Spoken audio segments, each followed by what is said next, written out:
Welcome back. Today we're going to be talking with Deena Mendlowitz.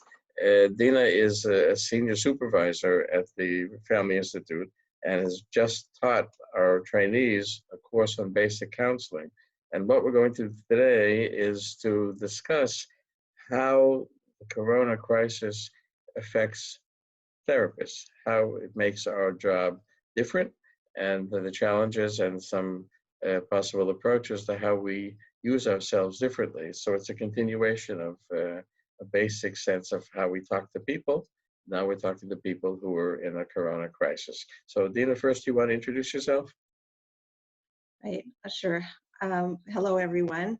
My name is Deena Mendlowitz, and I have been at the Family Institute for around 20 years. I started off initially in the training program as a social worker, and over the years I've been the educational coordinator, and the last number of years I've been the clinical director, and I supervise group supervisions and individuals and teach a basic counseling course as well. But actually, if anybody doesn't need introduction, it's Deena. So we're going to be sort of talking partly from experience, from what we've been hearing from people, from what we've been experiencing in our own practices, and try to talk about what it's like to be a therapist at this time. Right. I guess one of the things that I was thinking about was the idea that oftentimes therapists struggle with this idea of, do I have to know the client's experience in order to be able to talk to the client in a authentic way, in a way that I can be most helpful when a client has different experiences and different problems than I've ever experienced in my life. Right. And oftentimes this comes up even when a client is much older than a younger therapist, and that can be very intimidating to a therapist. And one of the thoughts that I had about what we're all experiencing now with the coronavirus is that there's an equal playing field. Our therapists and our clients, we're all in the same, in many ways, stressful place, a place of unknown, a place of being isolated or locked down at home, either more by ourselves or with families. And this place of the therapist and the clients being very much in a similar place. And then how does that play out for the therapists with their clients? Mm-hmm. In other words, the therapist is dealing themselves. Right. The therapists very much are dealing themselves, and that place of saying to a client, oh yes, I know exactly what you're talking about, or I could even top that hard situation with my own situation. Like, we're all in the same kind of situation right now. And I've been thinking about, how does that impact on the therapist, very much in their space to have in their mentally, emotionally, to make space for clients. Physically, sometimes it's very challenging to make a space for clients. Where do I talk to a client? Where do I have a video call or just a plain phone call with a client? Sometimes that creates its own dilemmas, both for the client and for the therapist. Right. Well, let's think out loud about the emotional impact first, and then we'll talk about how to make a space physically. Because one of the things that sometimes comes up is that when you even the playing field, so in one way you're evening it in the sense that everybody has the same cognitive source. In other words, everybody's got the same conflicts, but everybody gives it a different meaning.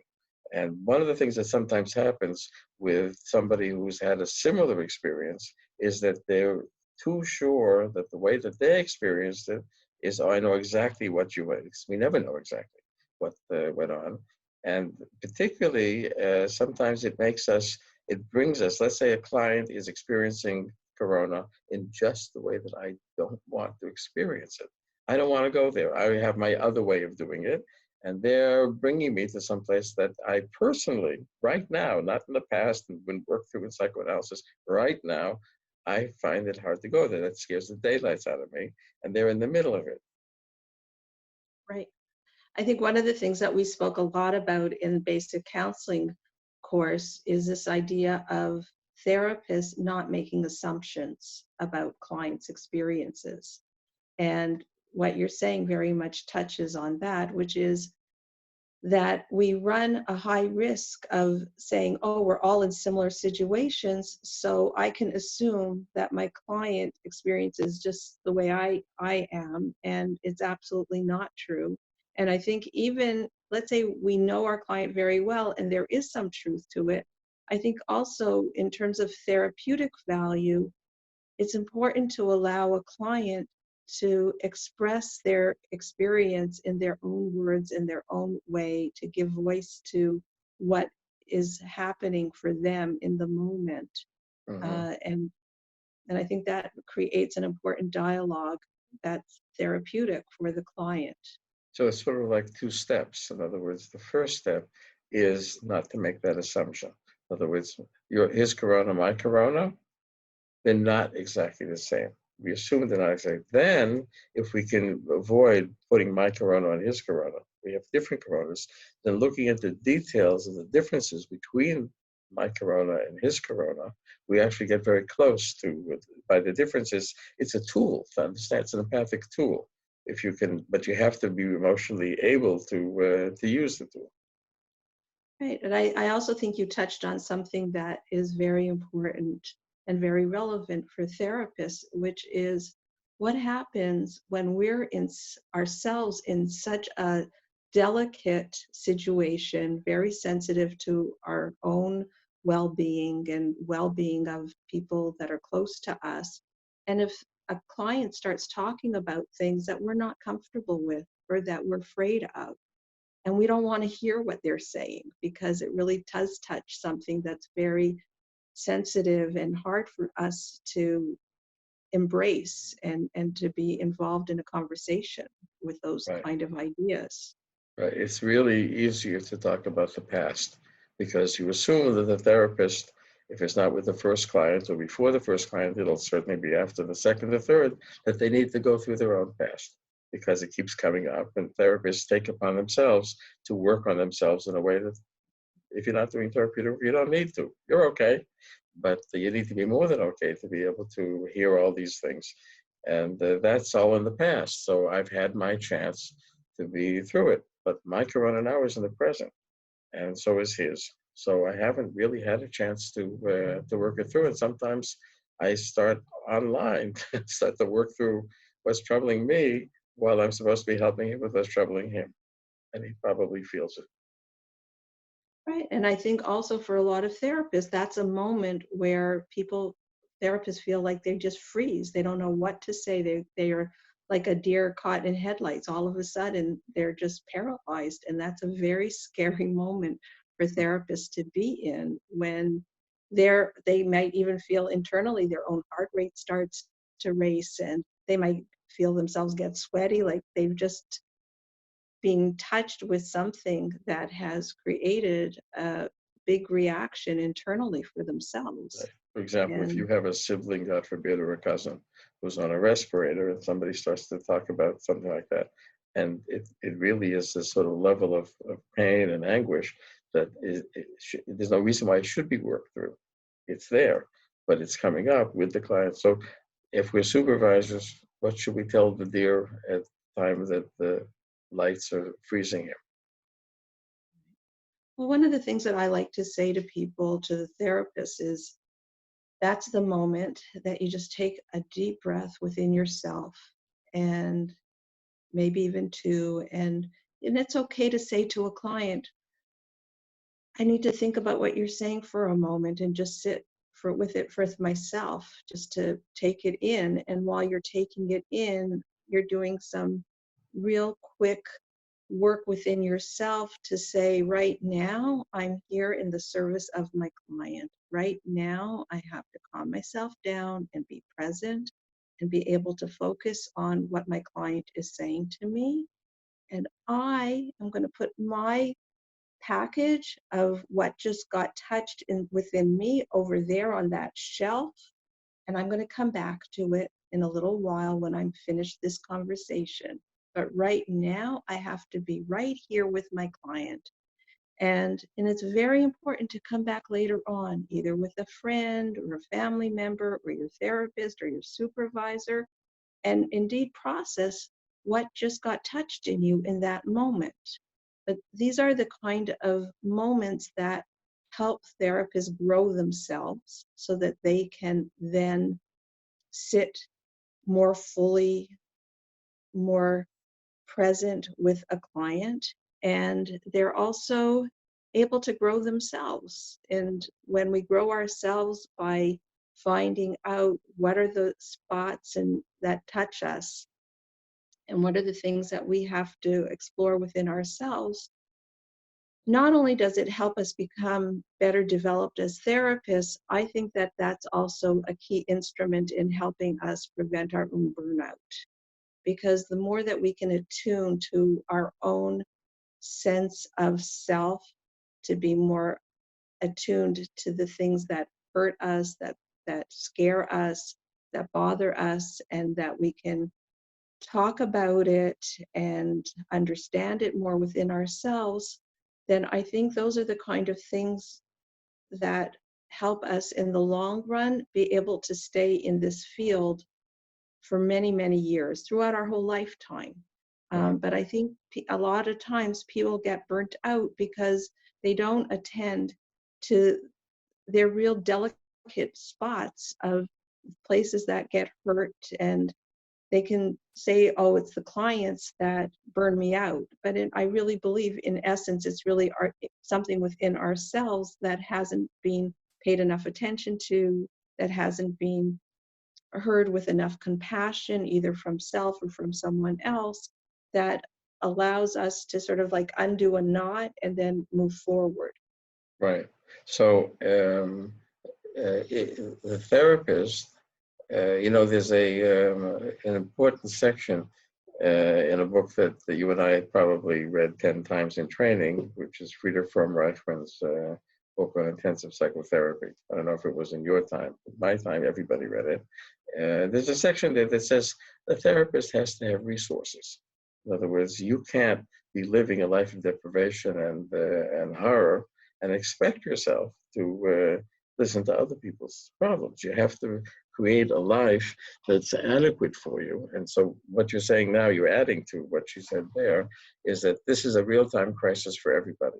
So it's very important for a therapist, in order, aside from being a human being, in order to be a therapist, which means that you're going to look for trouble. That's what we do. We look for trouble. Everybody else avoids it, and we look for it. So if you want to be able to put it on the shelf, that's what you were saying. So you need to have a shelf. And that shelf is other people. In other words, it's important for therapists. We would encourage therapists to say, are you taking good care of yourself? You have to whom to speak. Is it a friend? Is it a supervisor? Is it a therapist? But when you freak out, when you're hearing something and it overwhelms you emotionally, you have a shelf to put it on. Because if you don't, it's going to fall. So then I wanted to ask you what you think in the situations where there isn't a shelf. There may not be a shelf, or it's not yet. And a therapist starts to cry, starts to feel anxious. In other words, that the client sees the therapist having a personal reaction. What would be, is that the end of therapy? I'll ask a rhetorical question. Is that something that a client can't tolerate, and that's the end of it? Because, if you can't take care of yourself, how can you take care of me? What do you think? I think it's a complex question, and I think that it's not black or white, like all or nothing. I think that there's degrees of how well a therapist can hold themselves and hold the client in those moments. In an ideal world, those moments where a therapist can feel very overwhelmed with feelings and bring those feelings in an expression to the client, that could be a moment of great authenticity, of great intimacy, in the therapeutic relationship. And that could perhaps serve some clients as a wonderful model of how to be vulnerable, how to feel feelings, how to express feelings, how to share feelings that maybe they've never experienced before, and maybe could help them grow tremendously in that moment. And maybe they would have great appreciation for the therapist in being able to share of themselves and trust the client, and maybe in a way that people don't usually trust the client. Mhm. So I think that there could be wonderful benefits, and that's one way that it could play out. If and I think that a therapist has to have some kind of feel of who is this client that I'm willing to have that level of self-disclosure with. And is this a client that could hold that disclosure and feel safe? And probably a lot of that comes from how the therapist is feeling in that moment as well. Certainly, our clients are not there to hand us the tissues when we are sobbing uncontrollably. Oops, Oops, your phone just sobbed uncontrollably. right, so sorry. Right. Um, But now I don't see your whole face. oh, all right. Is that better? No. Okay. So, so there's different, I think that there has to be moments where we have to make judgment calls, which is part of the therapeutic process all the time, in what we say, when we say it, how we say it. So in those moments with the client, it could again be a wonderful opportunity for growth. And I could also see for another client, it could be extremely overwhelming and very scary for a client to hear the real raw feelings of their therapist at that moment. And it might be way too much and for that client to hold. Right. And so what happens to a therapist when they become overwhelmed with their own feelings? I think it's a very hard moment sometimes. It's a time to, again, bring out all the art of this profession, to all the things that we know of the self-talk that we can do internally. Um, and I think that our authenticity in that moment of even just saying to a client, that just touched me very deeply, just give me a moment just to take a deep breath and just to sit with that.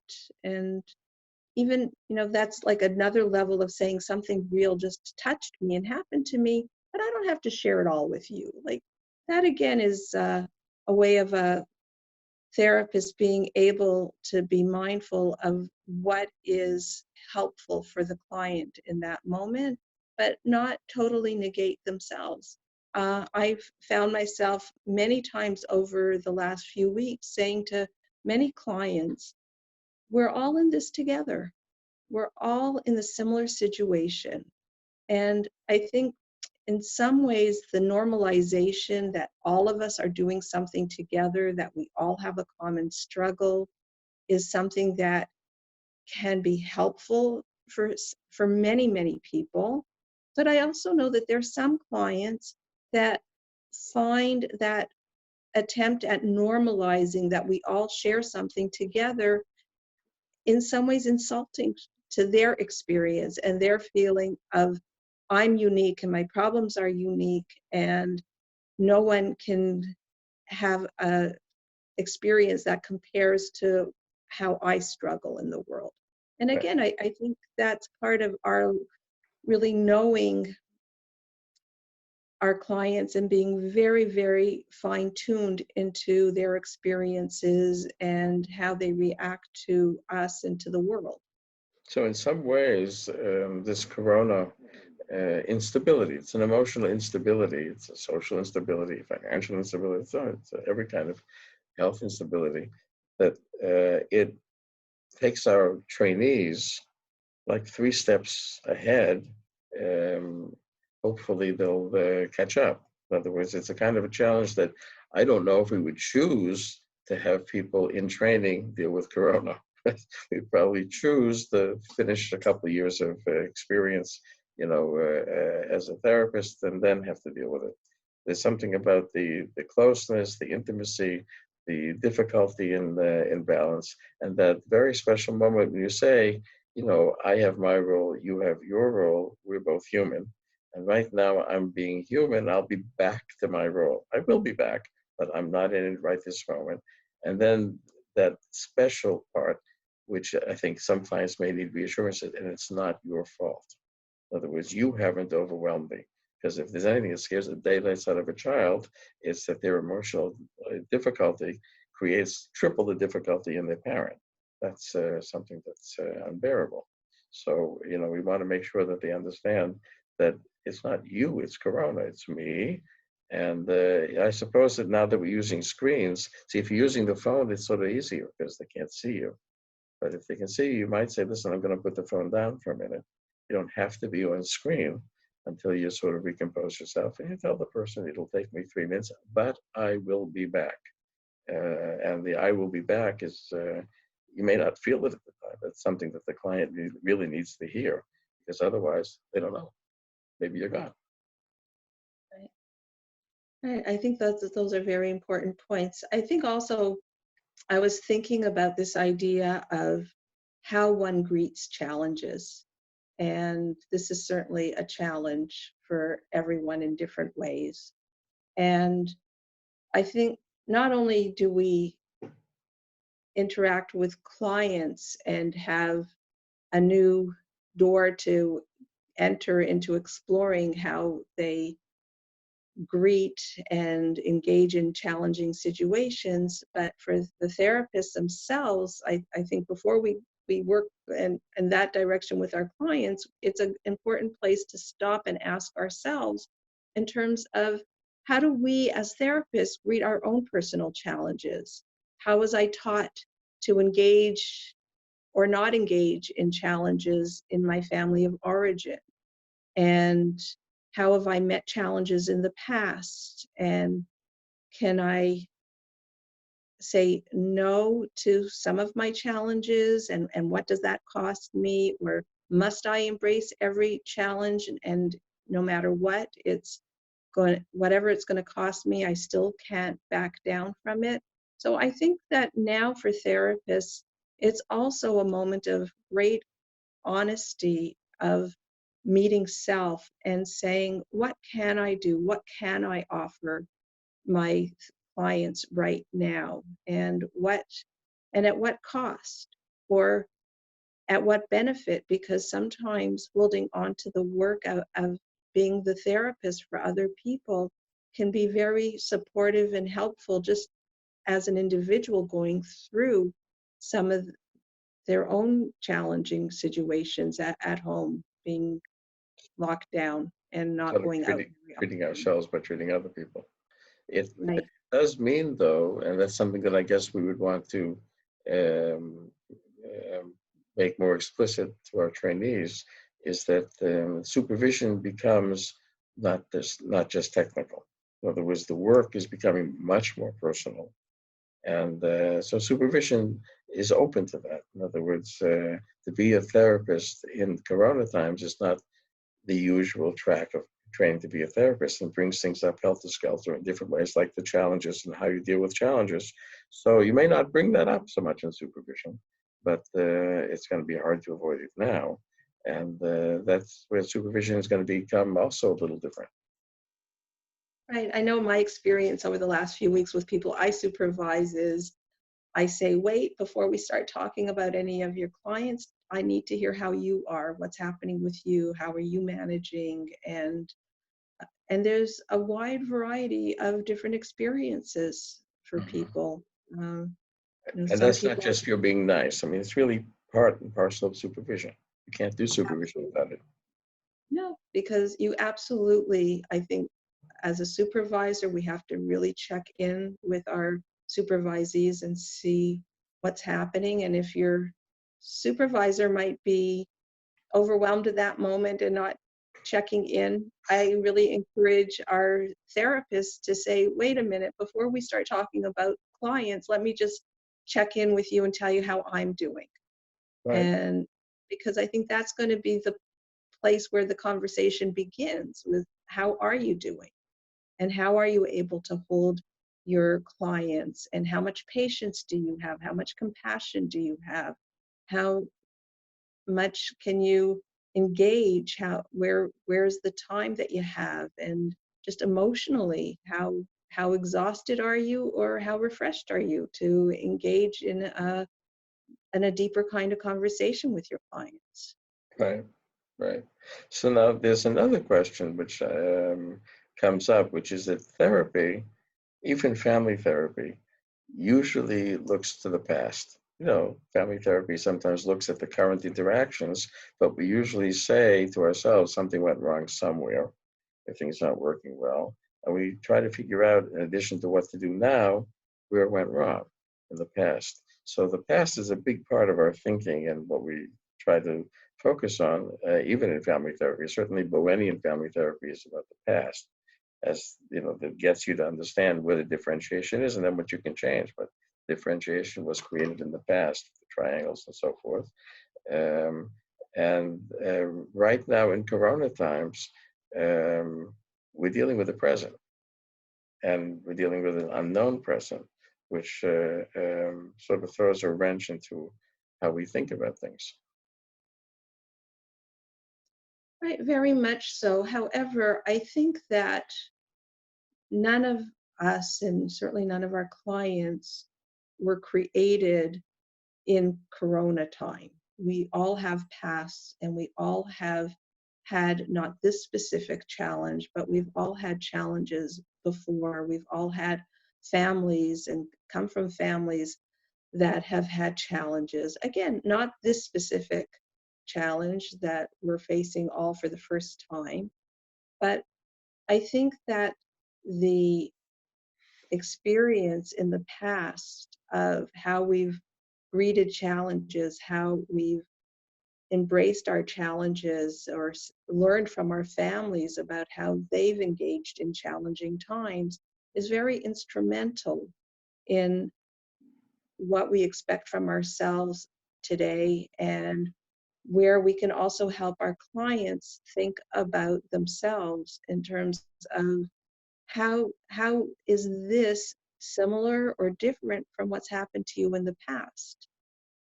And it's very different also if you're in a very beginning phase of therapy with a client, so you're getting to know them in the context of Corona, or if you've had the benefit of many more months of seeing your client in different situations and being able to allow those other experiences and that other prior knowledge contribute to the conversations that you're having right now about the experience during Corona.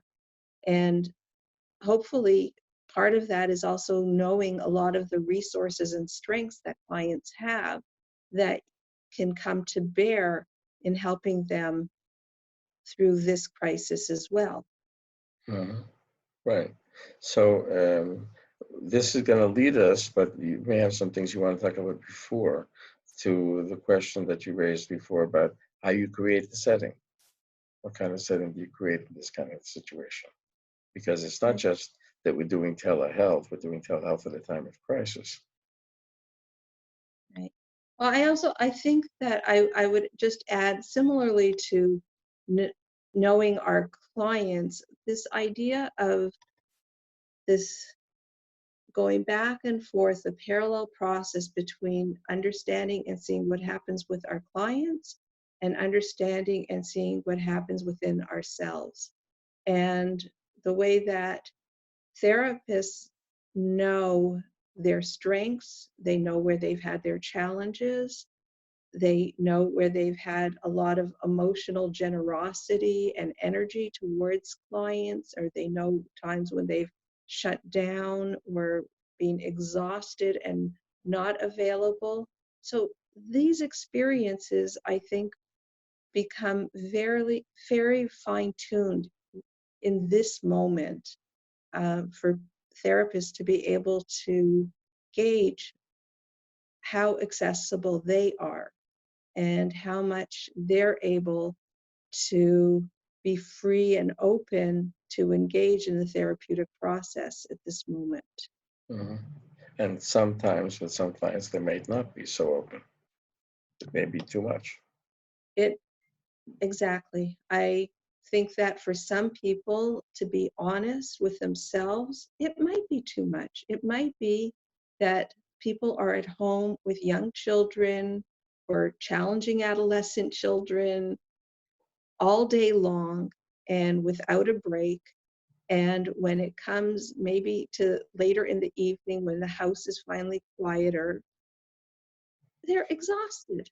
And a therapist might just say, I don't have it right now to give an ounce. I need to have an hour just to find some time for myself.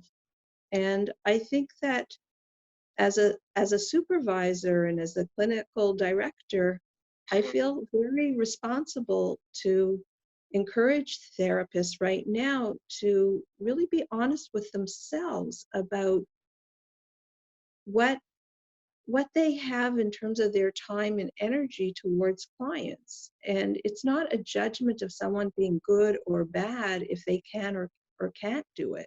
It's an it's a real assessment of being in a situation that is so new and unique to all of us, Mhm. and being able just to embrace where you are right now and do as well as you can. And if that extra client at the end of the day is going to put you over the top so that your family is going to suffer the next morning, or then I think And that that it probably won't be a very good session. it won't, I don't think it'll be a good session. And I think that's a real honest conversation to have with a supervisor, is to be able to say, what do I do now? I just don't have it. And and then we have to think about what happens in terms of taking care of that therapist and also taking care of that client in a different way. Right. And there may be some clients who will be letting their therapist know, listen, I want to talk to you, but not really therapy. It puts me over the top. Right. Or it could be, thank you so much for just checking in. And I don't have the time or the energy or the space right now to talk for more than 5 minutes. Or thank you if you can send me a text message, or just to let me know you're out there. And that's very much appreciated.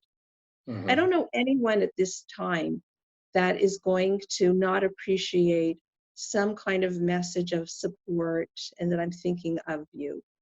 But it could be both therapist and client don't have this emotional, mental, physical space in their days to engage in much more than that. Right. So we would want people, I mean, obviously it would be nice if everything just continues the way it was, but that's not going to be. And, we want to say to therapists, look, you have to judge if what you can do. We're here to help you to do as much as you can do, but not to force you to do more than you can do. Because if you're doing more than you can do, you'll screw it up. Something bad will happen.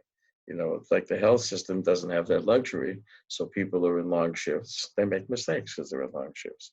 But in therapy, we don't need to do that.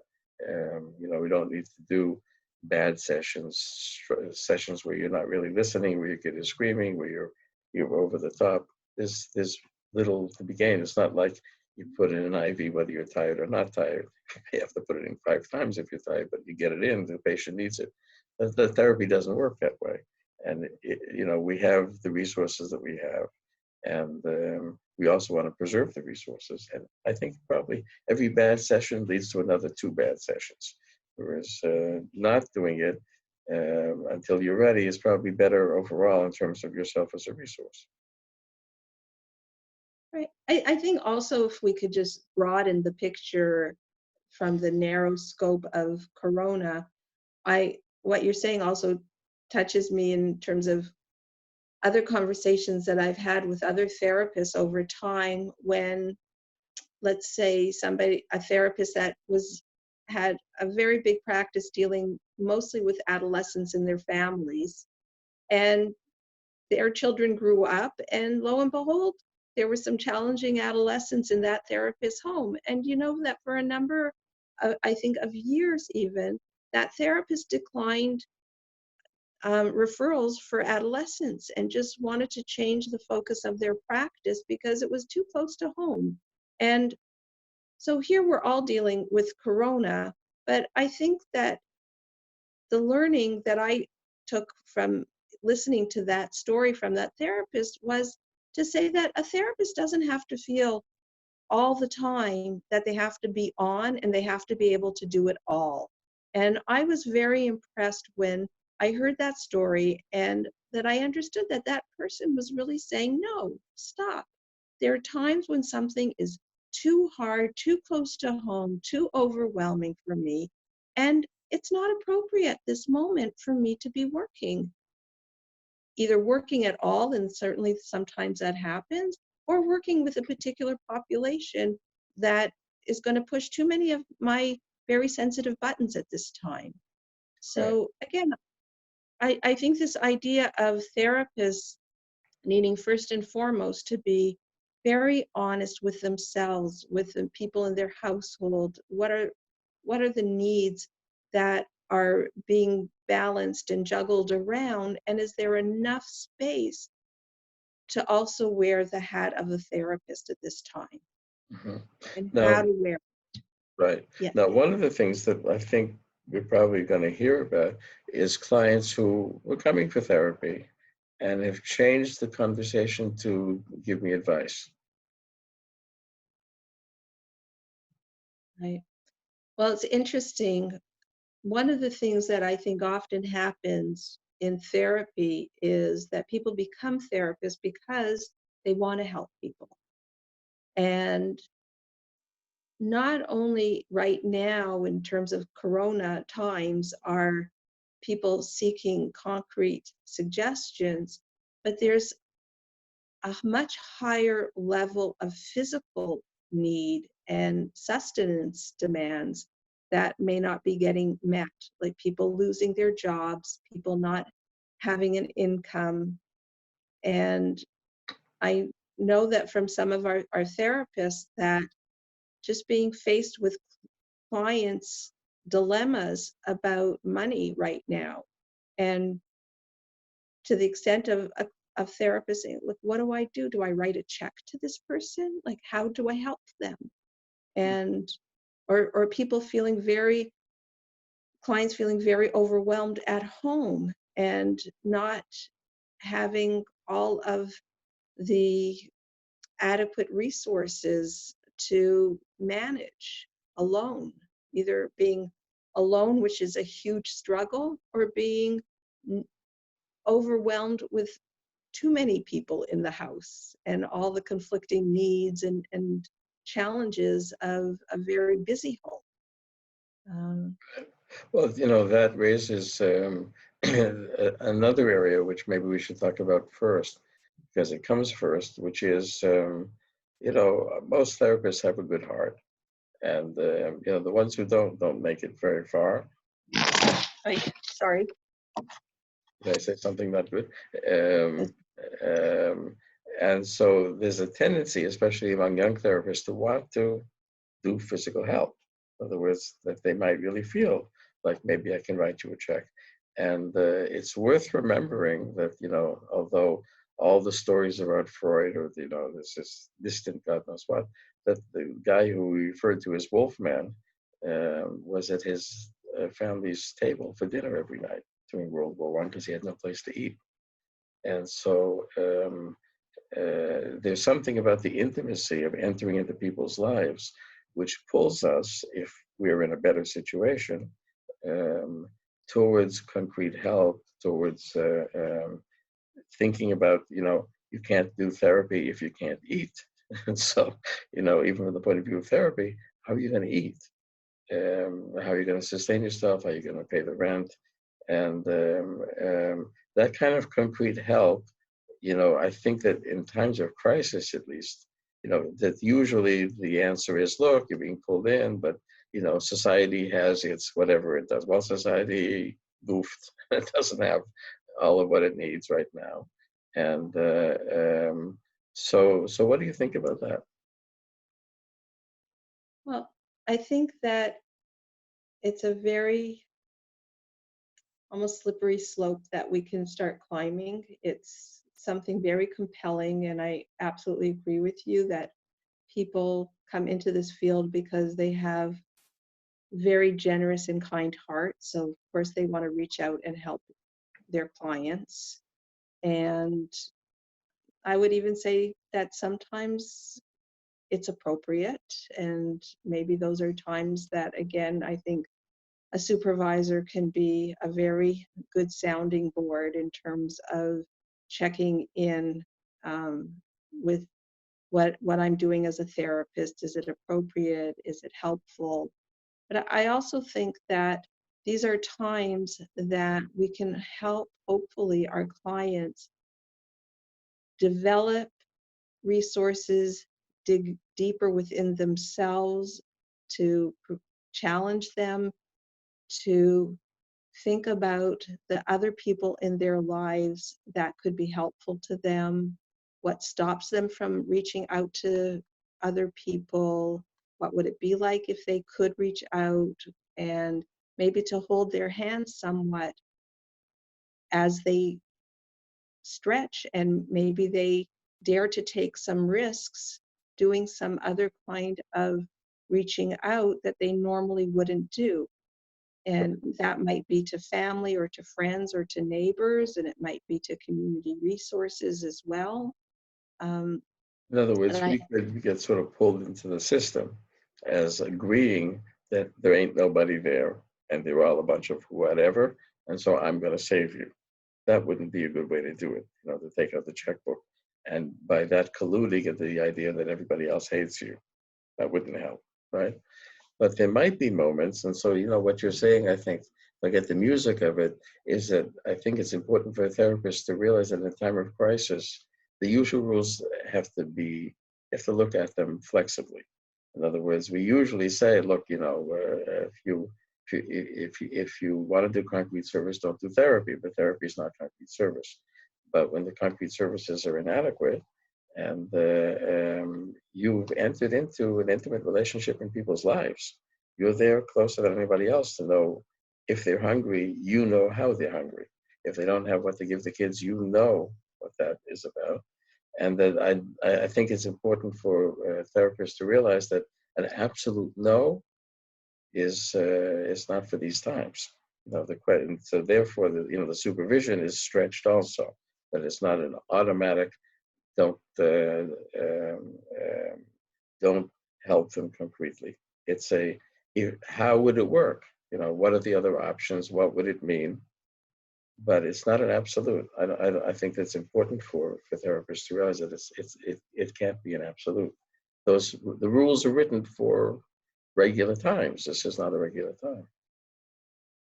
right, but you know what, I would, as you're speaking, I'm thinking in 35, 40 years of practice, I can for sure think of two very specific situations. So then I'll say maybe there were three that I reached out and handed the client some money. And I can't say that I regret those moments as I look back on them, specifically the two that come to my mind right away.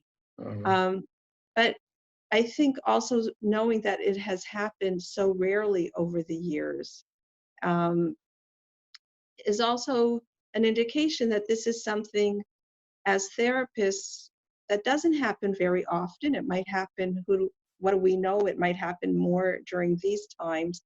But I think it's a good lesson in terms of for every rule, there's always exceptions, and there's always exceptional times, and these are certainly exceptional times that we're living in, and that we have to be very attuned to safety, to health, to the well-being of our clients in every way.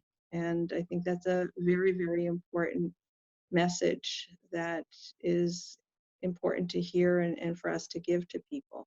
So I had a feeling you were going to come up with a case or two, and I'm glad you did. I've had some also, but I think it's terribly important for trainees to understand that that that there are exceptional times, and that sometimes you learn from experience. You know, at least my experience, I gather when you say you don't regret it, that the therapy continue. That giving some concrete help was just being a mensch, and being a mensch doesn't ruin therapy. A therapist is supposed to be also a mensch, and that's not by way of telling our trainees, open your wallet right now, save everybody. You have to think about what it means, and it's not going to be right for almost everybody, even in Corona times. But what can you do? The question is there. It's not that the door is shut and there's an answer. There's a question. The answer will usually be, like you said, find other people, figure out whatever. But the question is there. It can't not be there in times like this. Right.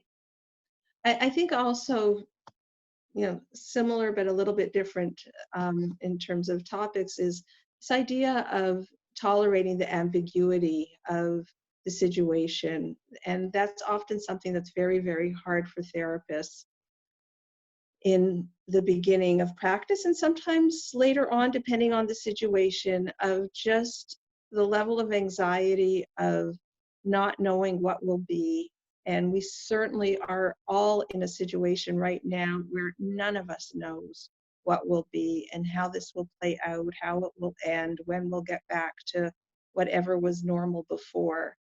And while we're holding our own not knowing, holding on as well to clients that are not knowing in a similar way, and all of us being together with that. And I think for therapists, there's a level of presence, of acknowledgement of the not knowing, of feeling comfortable with it, or trying to get comfortable with the not knowing, so that we can convey a certain level of confidence, of calm to our clients as well, of it's okay and that we're safe right now, or we're as safe as we can be. And again, I think back, there's a play of like the back and the forth of where we are today and where we come from and what our past experiences have been, that will help us gauge conversations with our clients and within our own selves of how do we cope with the unknown right now? How have I coped with unknown in the past? How is my family where I grew up? How did they cope with unknown things?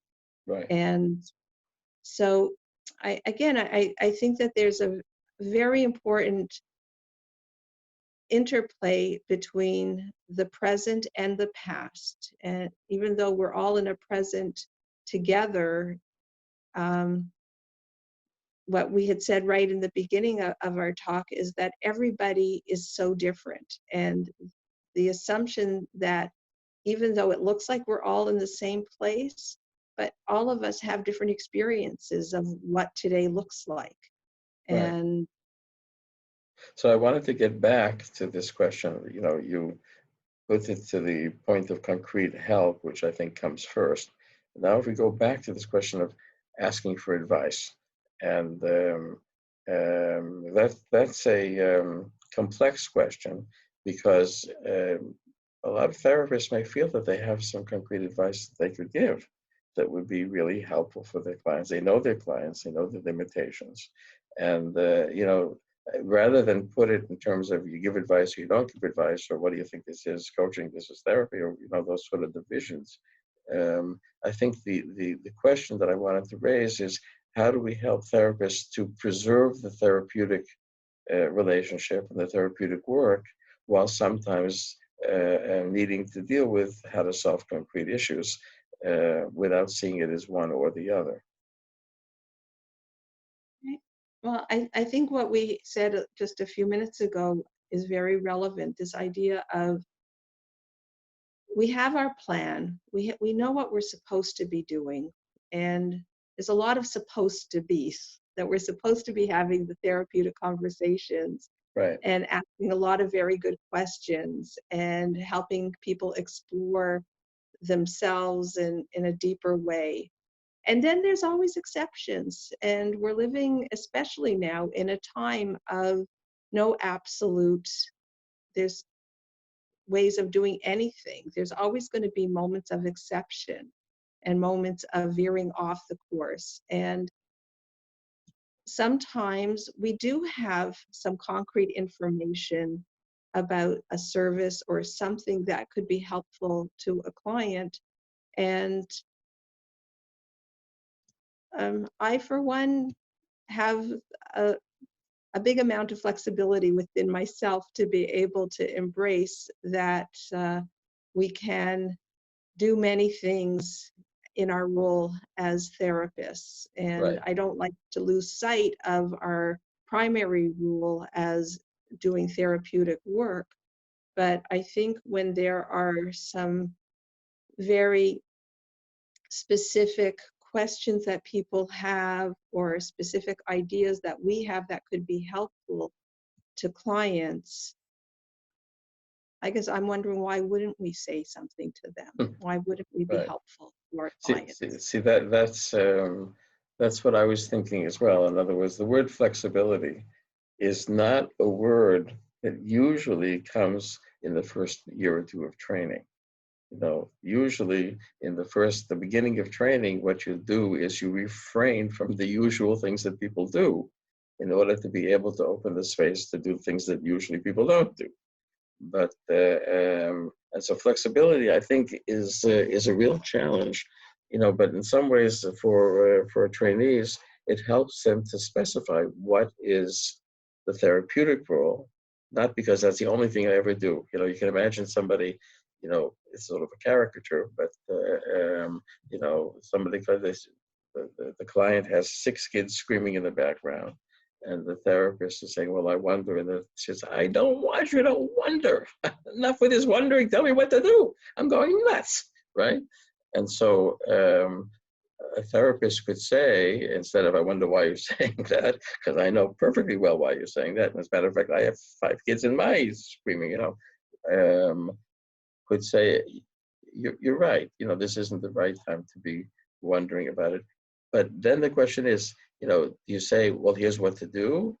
Or can you find a way to, as a therapist, to say, well, let's think out loud together. And here's what I thought.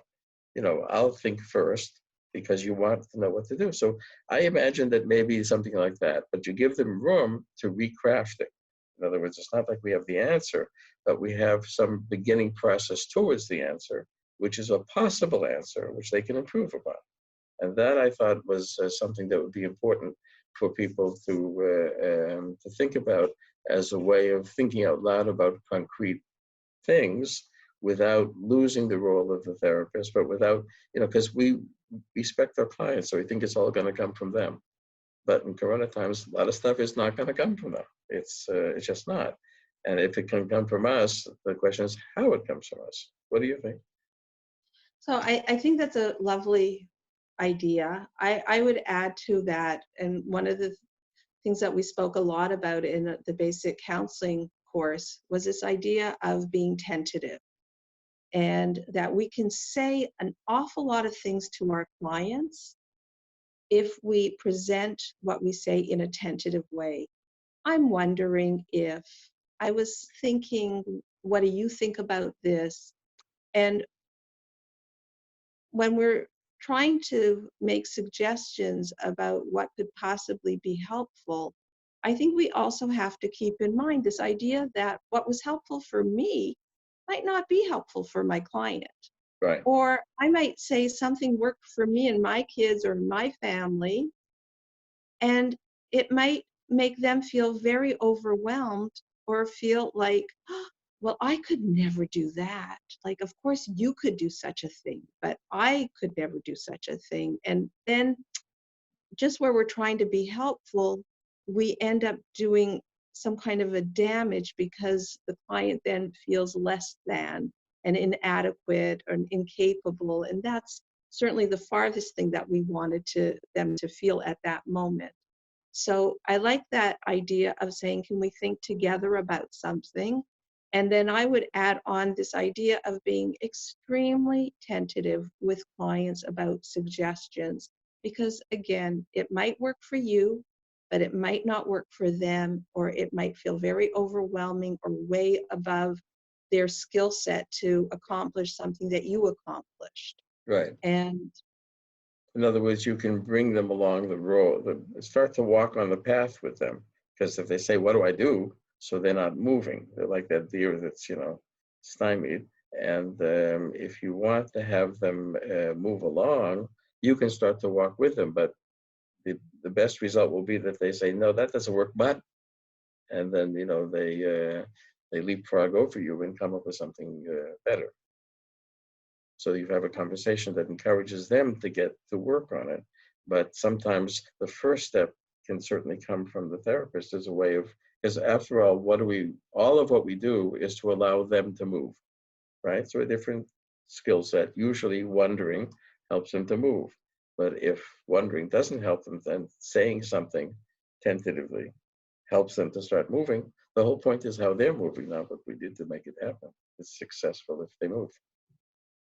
right. And then I would add, in addition to that, is that I always like to check in at the end, let's say, of a set of conversation, if we're talking about something concrete or not, just the idea of, so what do you take from this part of our conversation? What do you walk away with? What do you think could be helpful to you? Because it also can help just wrap it up for them. They can put it back into their own words, and somehow I feel like they're able to carry it a little bit more securely with them. And then it also is a good feedback for us. Did they really hear what we were just talking about? Is it meaningful for them? How helpful was it for them? And I think that give and take of asking for feedback and getting feedback from clients, especially now, but all the time, is very, very helpful and very important in the process. Right. We might add one more thing. As you were talking, I was thinking that, let's say something comes up, this is sort of something to do, some kind of, it sounds like an advice, but it's only at the level of what's worth trying. In other words, in some ways, when you take concrete answers to concrete problems, part of the process is trial and error. And that allows them to find their own way. And there's some sort of a misunderstanding sometimes. If somebody says, "What do I do?" and you give them an answer, that it's as if you know. But you can give them, here's what I heard somebody did, bum, bum, bum, bum, bum. And they say, "Well, so you think I should do it?" Then you back off. You say, "Well, it may be worth trying. What kind of results would you like to get? How would you judge it?" And then you go back to sort of a therapeutic approach about what it would mean, which kid would take it, which kid wouldn't. So you're using something that you put on the table as concrete as a platform to continue therapy. But without the platform, they're stuck. Right. And I think also I love to come back afterwards, the next session, and ask, we were talking about that. What happened with that? Did anything happen? Did you try it? How did it go? Because here is also, in terms of beginning counseling skills that we're trying to develop, is a way of going from the concrete content material into a place of process. Hmm. And I think these are great examples, especially when people are asking for advice, which is usually something that's very practical and very concrete, is for us to really try and pull from those moments, what is the process that I'm learning here? What am I learning about my client in these moments, in how they approach problem solving, in how they attempt new things? Are they enthusiastic about it? Are they scared about new things? What do they worry about? Um, so I think that there's a tremendous amount of therapeutic value in those moments as well, that it's advice giving doesn't just begin and end with advice, that we also have a huge ability to bring forth from those moments a tremendous amount of learning about our clients, and in turn, obviously, for them to learn about themselves, which is really what this is all about. Right. So in other words, what you're saying is that we wouldn't like our clients to say, "Oh my God, they asked for advice." They would say, "Oh, we can use this. This is something that we have a deep repertoire of how to turn advice into process." And so you're not falling off the therapeutic ladder. You're just using a different side of it, but it's all the same process. Yeah, I think that's a beautiful way of saying it. I also think that Corona is in essence such a biological, physical reality that we're dealing with. And yet we as therapists are coming in to approach all of the emotional and psychological and how it touches us as human beings, and not as the physical beings that we are, but as the human beings. Right. And Right. So now, um, let me ask you how you think about losses. In other words, we're dealing with with the Haredi community. We're dealing with large families, and some of the families are in what's called the epicenter, and in America and here. And in America, there's already been substantial losses in some places, and here we are at a distance. So, do you have some thoughts about that? Maybe some experiences? a lot of different thoughts. I think therapeutically, again, I think dealing with loss can be one of those places that therapists can be afraid and can feel almost fearful of being intrusive Hmm. or not knowing what to say, how to comfort someone. And these are the kinds of situations where I feel that a therapist within their own self, where they can take that deep breath and be present with their client, and not be afraid to ask a client, how would you like us to talk about this, or what would you like us to share, or like to share with me about this situation, and tell me more about what's happened. um, Again, we're dealing with the loss in Corona, but loss isn't something that's new to people. Other people, either therapists or their clients have had other losses. So the losses of Corona might be, definitely unique kinds of losses in terms of burials and sitting Shiva alone and many different things. But Right. our ability to connect and have compassion towards someone's loss is not just about Corona, it's about how we as therapists engage with people. Hmm. And I think another aspect of this, which is very interesting, is that when we talk about loss, it's not only about clients losing people that they've known or that they've loved and been very close to.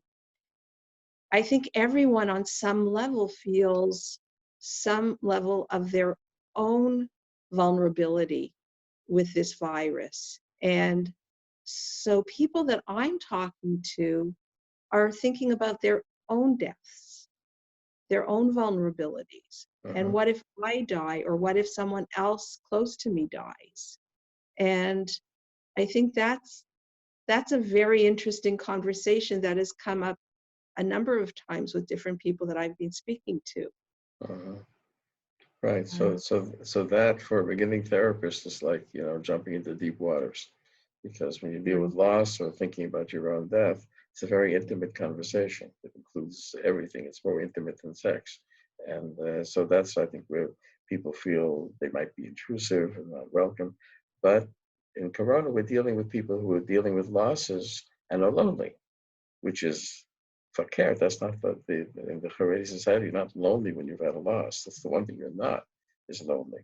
Everybody's there, and here nobody's there. They may be remote, but you're not getting the kind of crowded in intimacy of and the noise and the distractions and whatever that comes to it. So it's a different kind of loss, um, and that's a loss is a loss. But what comes after the loss is very different. I wanted to ask you one other thing, which is, after all, we're dealing in the Institute mostly with the Haredi populations, different cultures of Haredim, and Haredim um, see the world through the lens of the Torah. In other words, there's a spiritual meaning or a spiritual coping that comes with this kind of, aside from all the politics or whatever, but this something, you say to yourself, what does this mean? And in the Haredi culture, what does it mean connects to the Torah? But that's usually left out of the therapy. It's usually left out of the therapy. In other words, the Torah is left. They would deal with emotions, the person. But here, it's an essential part of a person's coping.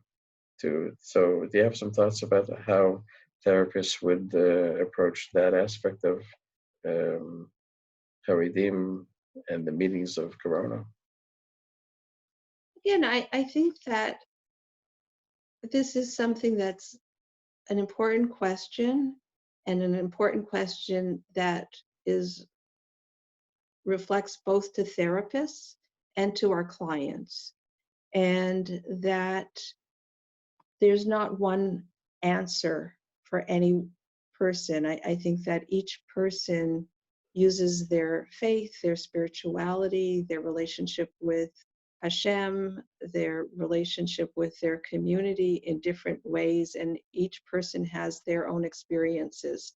And I think part of the therapeutic dialogue that we create with people is an exploration of their relationship, their spiritual relationship in this time. Where was it a resource for them of strength? Was it something of perhaps their faith was challenged in some ways?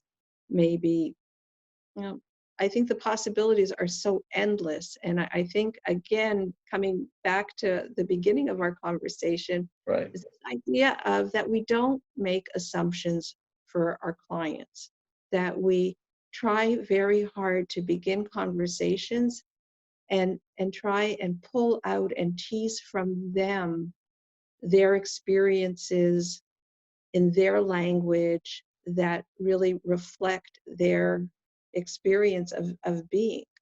Mhm. And I think for every household and every individual in every household, no matter which neighborhood they're living in, this is going to have a very different kind of meaning and a very different experience for them. And I think that, I think that's our job, is to sort of unpack the experience of our particular clients and help them understand what they've gone through and what it's meant for them as an individual, as a member of their family, and as a member of their community. Um, But it's a special challenge because the therapists who are religious themselves, often tend to look for some particular kind of meaning that works for them. And then, in the religious world, sometimes pluralism isn't the first thing that happens. And so you say, well, this is it. Or this is the people that I talk to or in my shul or my rebbe. So this is the answer. This is how it is. And then a therapist is asked to say, put it aside. That's how it works for you. It's not necessarily the other person may be dressed exactly the same as you, but it works for him differently. So it's a special challenge to create that kind of a pluralistic dialogue in a place where it's sort of natural for people to come together and, do it the same way. And here with your client, it might be quite different. Right, but I guess I would challenge that idea and say that we could have 10 different people in shul, and yet I would want to ask each and every one of those 10 individuals what was the experience like for them. And just because they can look the same and shuckle the same way or open up the same sitter, it doesn't mean that they're all having the same experience. In fact, they can all be having very, very different kinds of experiences. But they're And not I think necessarily talking about the differences in shul. no, but that's what they're supposed to be coming and talking to us as therapists about. Right. And perhaps we're the only place in the world that they could talk about their own individual experience as Right. being part of the club. But Mhm. I think as even as religious therapists, I think that it's very important for us not to, again, make assumptions that our clients have the same religious experiences as we do, and that we open up conversations and allow our clients to know that they can talk about their experiences in a different way. And perhaps we could ask them questions that wouldn't normally get asked of them. And maybe they would look at us and say, really, that's something I could talk about here? And I'm not saying that there's anything wrong with what they're going to say. I'm not looking to pull out something bad or dark inside of them. But I think that religion and spirituality is something that is a wonderful resource. Sometimes over the years, I've struggled sometimes with clients that I feel rely on religion and Hashem's will almost in a way to a fault where I feel like it doesn't allow me as the therapist entrance into challenging my clients in terms of their own personal responsibility, or it sort of shuts them down as individuals and makes them too much a part of the klal where they don't think enough about themselves. So that's where I've struggled with this over the years with different Right. people. And I know I supervise people that have clients that we struggle with this in supervision as well. Mm. Um, Right. We would like to, as the way you put it, we would like the therapy to be a place where you can talk about that as well. If not, in the Family Institute, then where? But sometimes among religious Jews, it's harder to talk about religion because there's this assumption that everybody thinks the same or should think the same, or there's some kind of an answer, and it has to be dispelled in order to find the particular Jew with his particular understanding that's where the meanings are in the particular. right. Right. We're coming to an end. I know you're surprised that we're still up, and it's an hour and 20 minutes. Do you have more things that you wanted to raise? You think about your supervisees and our trainees in Um, general?